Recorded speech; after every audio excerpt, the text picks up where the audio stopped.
आपकी यहाँ तक आने में आपकी तालीम ने, फिर आपकी फैमिली ने आपकी तालीमी मामलात में कितना सपोर्टिव रोल अदा किया?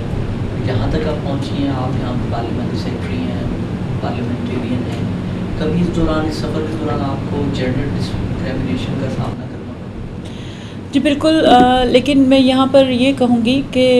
जो तालीम ही की वजह से आज मैं इस सीट पर हूँ, और तालीम जो एक एजुकेशन की जो शर्त लगी थी ग्रेजुएशन की, तो अगर ये ना होती तो शायद मेरी मदर आज होती इस सीट पर। लेकिन मैं यहाँ पर यही कहूँगी कि मेरे घर वालों ने हमेशा जो है मेरी हेल्प की है, एजुकेशन के हवाले से हो, किसी भी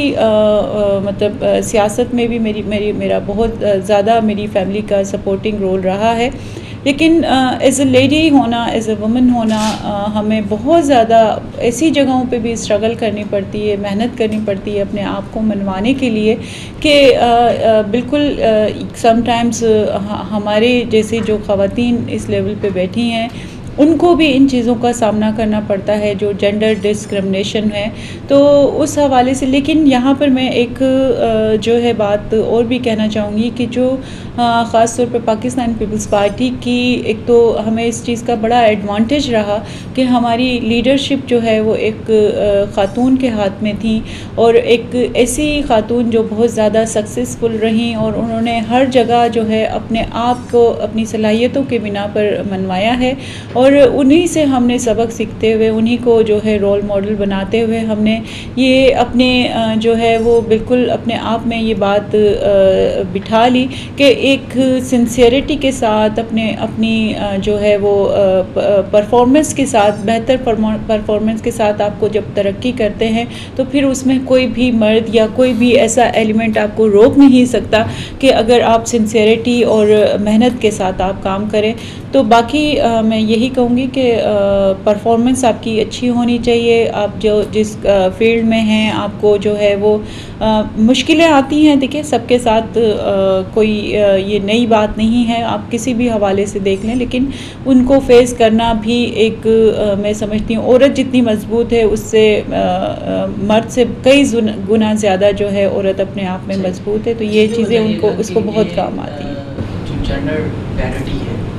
ये किसी माशरे की मुआशी और माशरती तरक्की जो है उसमें किस हद तक मुआविन साबित होती है, किस हद तक इसका इम्पोर्टेंट रोल है? तो किसी भी माशरे को उठा के देखें, जो अगर मर्द और ख़वातीन अगर साथ अपने जो परफॉर्मेंस नहीं दिखाएंगे, और कहीं भी कंट्रीब्यूशन अगर औरतों के हवाले से अगर आप देखें कि जो आज हमारा 50 से 52% हिस्सा जो है हमारी ख़वातीन पर मुश्तमिल है, वो अगर घरों में बैठी रहेंगी तो फिर हमारा मुल्क तरक्की की राह में किस तरह से वो जो है वो हम तरक्की पे जा सकते हैं। आप किसी भी तरक्की याफ्ता ममालिक को अगर आप देख लें तो उसमें ख़वातीन का शाना बशाना मर्दों के साथ चलना ही उस मुल्क की तरक्की की दलील है। तो यहाँ पर भी मैं अपने मुल्क के हवाले से, और लेकिन आज आप देखें कि जो हमने एक शुरू की थी मुहिम औरतों की आवाज़ के हवाले से, औरतों की तरक्की के हवाले से, आज हमें उसका ये आप रिज़ल्ट आप देख सकते हैं कि आज इतनी बड़ी तादाद में ख़वातीन असम्बली में बैठी हैं। फिर जो है वो इतनी बड़ी तादाद में आप देखें कि आज हमारे यहाँ बच्चियाँ जो हैं वो डॉक्टर्स भी बन रही हैं, इंजीनियर भी, हर फील्ड में आप देखें, आप मीडिया की फील्ड में देखें कि वो ख़वातीन आपको हर जगह मर्दों के शाना बशाना काम करती नज़र आएंगी। और एक जो चीज़ बहुत अच्छी जो देखने में आई कि वो ये कि जो ख़वातीन जिस स्पिरिट के साथ काम करती हैं और जिस लगन के साथ काम करती हैं, तो वो फिर ये नहीं सोचती कि हमें इस सही काम करने में कितनी मुश्किलें हमें दरपेश आएंगी। एजुकेशन इनिशिएटिव UNGEI, आप थोड़ा सा इसकी वजाहत कर देंगी और साथ ये भी बताइएगा कि ये अब तक हमारे यहाँ इस पर कितना काम हो चुका है? जो यूनाइटेड नेशंस गर्ल्स एजुकेशन के हवाले से जो इक़दामात, जो एक हमारा MOU साइन हुआ है, इस हवाले से जो है बहुत मैं ये कहूँगी कि जो हमारी जो मिनिस्ट्री है वुमेन डेवलपमेंट के हवाले से, तो उनके साथ ये एग्रीमेंट हुआ है। और इसका अभी जब इस पे बहुत ज़्यादा काम भी हो रहा है और जो देखने में आ रहा है इंशाल्लाह इसका आने वाले सालों में बड़ा अच्छा इम्पैक्ट होगा। अभी एग्जैक्ट फिगर तो नहीं है मेरे पास, लेकिन मैं उम्मीद करती हूँ कि इस तरह के जो इक़दाम हो रहे हैं तो इससे एक बेहतरी आएगी। और मैं यहाँ पर ये कहना चाहूँगी कि जिस तरह से आप देखें कि ये हमारे मुल्क में एक डोनर्स जो एक ये कंसेप्ट हो गया था कि कोई हमारे यहाँ मुल्क में इन्वेस्ट नहीं करना चाहता, कोई डोनर आना नहीं चाहता। तो इस चीज़ को भी हमने जो है इस जो कॉन्सेप्ट को तोड़ा है कि हम जो है बिल्कुल आज देखें कि कितने आज मैं अपनी मिनिस्ट्री की बात करूँगी कि ह्यूमन राइट मिनिस्ट्री के प्लेटफॉर्म से आज मैंने यूनिसेफ के साथ जो है वो 30 मिलियन का जो है वो कॉन्ट्रैक्ट साइन किया है फॉर द चिल्ड्रन। सो ये एक बड़ी अच्छा बच्चों के लिए एक ख़ास तौर पे जो काम हो रहा है उनकी एजुकेशन के लिए, उनकी हेल्थ के लिए, उनकी न्यूट्रिशन के लिए, तो ये एक बड़ा अच्छा इक़दाम है और इंशाल्लाह आने वाले दिनों में ये एक बड़ा अच्छा इम्पैक्ट छोड़ेगा। और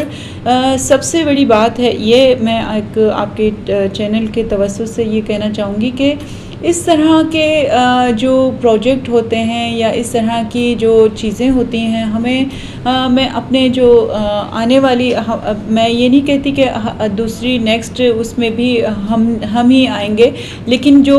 यही है कि जो भी इन चीज़ों की कंटिन्यूटी ही जो है वो सिस्टम को जो है बदल सकती हैं, सिस्टम में सुधार लेकर आ सकती हैं। अगर ये हो कि आज जो हमने शुरू किया वो कल आने वाली हुकूमत उसको जो है वो पैक कर दे, तो ये चीज़ें जो है अब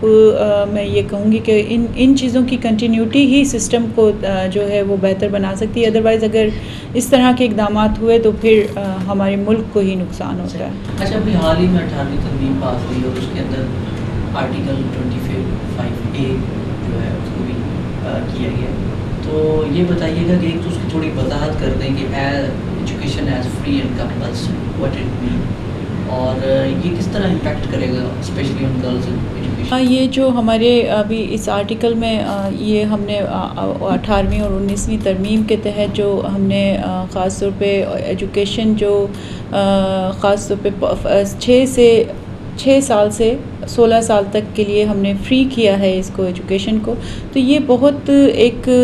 जो है वो इसमें मैं समझती हूँ कि हुकूमत के जब इस तरह के इक़दाम होते हैं तो ये ख़ास, लेकिन इसका सबसे बड़ी बात है कि हम कानून तो पास कर लेते हैं और उसकी इम्प्लीमेंटेशन जो है उसको यकीनी बनाने के लिए अब हम सबको जो है बड़ा रोल अदा करना पड़ेगा। और उसमें यही है कि ये जिस तरह से आप देखें कि इसको हमें ये यकीनी बनाना पड़ेगा कि वाकई उन बच्चों तक एजुकेशन फ्री जा रही है। लेकिन एक जो सबसे बड़ी बात है कि एजुकेशन या जो भी हम इस तरह के इक़दाम करते हैं तो उसको इम्प्लीमेंटेशन को जो है इंश्योर करना जो है वो उससे ज़्यादा ज़रूरी होता है और ये भी इसके साथ साथ हमारी हुकूमत कर रही है। और इंशाल्लाह ये बड़ा अच्छा इम्पैक्ट बच्चे हों या बच्चियाँ हों उनके लिए जो है वो आगे एजुकेशन में जो है माविन साबित होगा। अच्छा, ये बताइएगा कि अगर इंफ्रास्ट्रक्चर भी गवर्नमेंट की तरफ से प्रोवाइड कर दिया जाता है, स्कूल्स बन जाते हैं, कॉलेजेस बन जाते हैं, इस तरह जैसे 16 साल तक के लिए फ्री करार देते हैं, सारी सहूलतें मौजूद होती हैं, फिर भी कोई वालिदैन अपने बच्चों को स्पेशली लड़की को स्कूल नहीं भेजते, तो इस आइन के आर्टिकल 25A के जो होता है क्या उसके लिए पनिशमेंट है या उसके लिए क्या सोचा गया है कि ऐसे वालिदैन फिर भी बच्चों को स्कूल या बच्चों को स्कूल नहीं भेजते? देखिए मैं ये कहूँगी कि अभी काफ़ी हमारे रवैयों में चेंज आया भी है और जो मैं देखती हूँ ख़ास तौर पे मेरा ख़ुद का भी एक रूरल एरिया से जो है वो ताल्लुक़ है और उसमें जो मैं आए दिन मेरा जाना भी होता रहता है अपनी कॉन्स्टिट्यूंसी में, तो वहाँ पर अब जो ख़वातीन जो वालिदैन हैं वो उनकी कोशिश होती है कि वो अपनी बच्चियों को भी तालीम तालीम दें। और बच्चियां जो मेरे देखने में आया है बल्कि ज़्यादा वो लड़कों से ज़्यादा जो है वो सीरियस होके वो तालीम भी हासिल कर रही हैं और उनके पेरेंट्स उनकी मदद भी करते हैं। तो ये एक अच्छी चीज़ जो मैं आपके साथ शेयर करना चाह रही हूँ कि ये देखने में आई है कि पेरेंट्स भी अब चाहते हैं कि उनकी बच्चियाँ जो है वो तालीम हासिल करें। और ये मीडिया का भी इसमें रोल है और एक अवेयरनेस प्रोग्राम जिस तरह से होते रहे हैं माजी में, तो वो उनका भी एक रोल है। अब वालिदैन चाहते हैं कि उनकी बच्चियाँ भी जो हैं वो उनके बेटों के लेवल की जो है वो एजुकेशन हासिल करें।